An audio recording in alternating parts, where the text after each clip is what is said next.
ఆయన ప్రత్యక్షమై పాపము నివారణ చేయడానికి, పాపాన్ని తీసివేయడానికి, అపవాది క్రియను లయపరచడానికి ప్రత్యక్షమయ్యాడు. అపవాది క్రియను లయపరిచాడు, పాపము నివారణ చేశాడు, పాపమును తీసివేశాడు.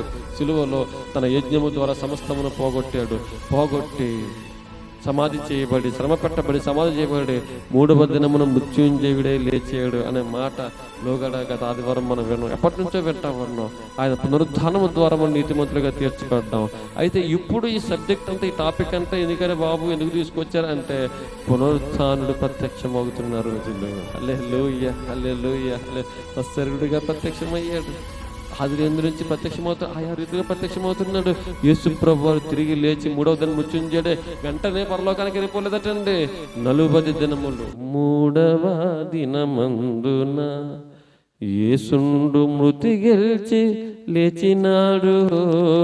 నాడు నమ్మిన మనుజులు చూచిరి 40 దినములందు దేవుని ప్రేమ ఇదిగో.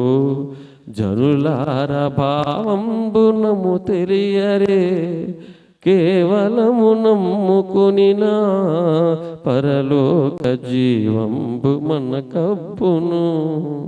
కాబట్టి ఆ 3వ రోజు లేచిన వెంటనే వెళ్ళిపోలేదండి పరలోకానికి, 40 రోజులు కనిపించడండి. అందుకే అన్న నేను పునరుత్థానుడు ప్రత్యక్షమవుతున్న రోజులు.